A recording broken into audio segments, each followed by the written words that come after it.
Rewmi 24 TV. dal leen ak jàmm mbokk yi nuyu nañ leen siyaar nañ leen yéen ñi nga xam ne yéenay safoo seen chaîne bii di Rewmi 24 TV lundi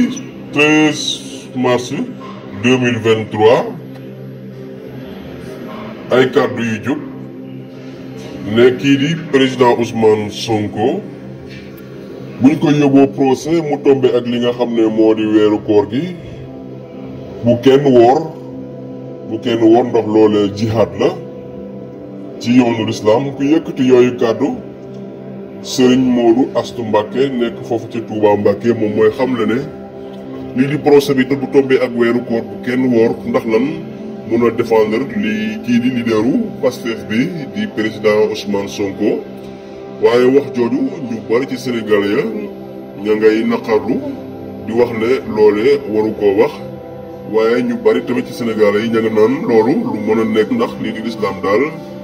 yàgg naa saxoo loolu mu doon ay kàddu yoo xam ne nag doy na waar lool ku ne ak jàngat yi nga ci am ndax ñii di patriote yi sax ñoom ñu bari ña ngay wax ne procès bi bis bu ñu ko yóbboo ca weeru koor ga dafay gën a neex ndax xam nga ne suba kenn du woor kon ñoom ñoo njëkk yooye wax ñu bari ñoo ngay wax yooyu léegi nag liñ ci mën a jàngat mooy Ousmane Sonko mi jar na loolu ndax moom dafa jël bakkanam jaay ko lii nga xam ne moom mooy Sénégal yi maanaam moom chaque instant ma ngay toog di wax naan man dama dénk sama bopp lii du askanu Sénégal te xam nañu askanu Sénégal boobu wuyu si nañ ko ba mu mat sëkk ndax bu wootee ñëppay ñëw waaye bu laajee li nga xam ne moom mooy koppar nit yi dañuy génne seeni koppar di ko joxe kon daal toll na Sénégalais yi foo xam ne fa ñuy leen toll nag Sénégalais yi rek ñoom ñoo ko xam ba tax na kii di leaderu Pastef boobu di Ousmane Sonko moom dafa pare pour sacrifier bakkanam ndax wax na ko ci ay discours am sacrifice boobu mu nar a def nag mooy man def naa sama testament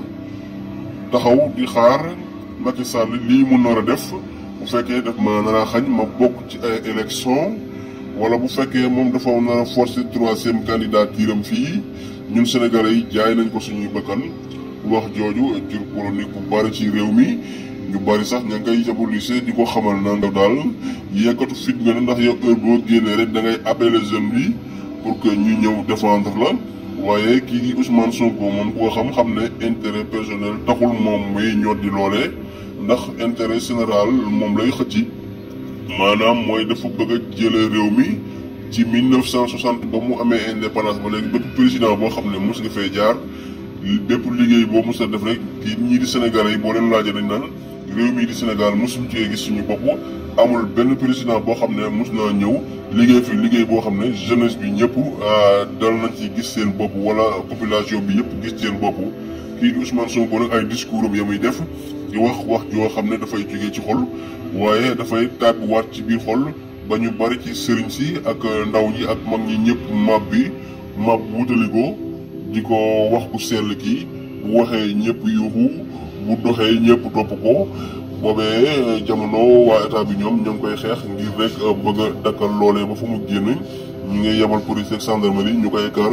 di ko bunduxatal waaye askan bi moom gis nañu ne saa su ne rek ñoom dañuy gën a indi seen cofeel di ko wan kookee nga xam ne moo di leaderu Pastef bi di Ousmane Sonko mi ngoog kon Sénégal a ngi nii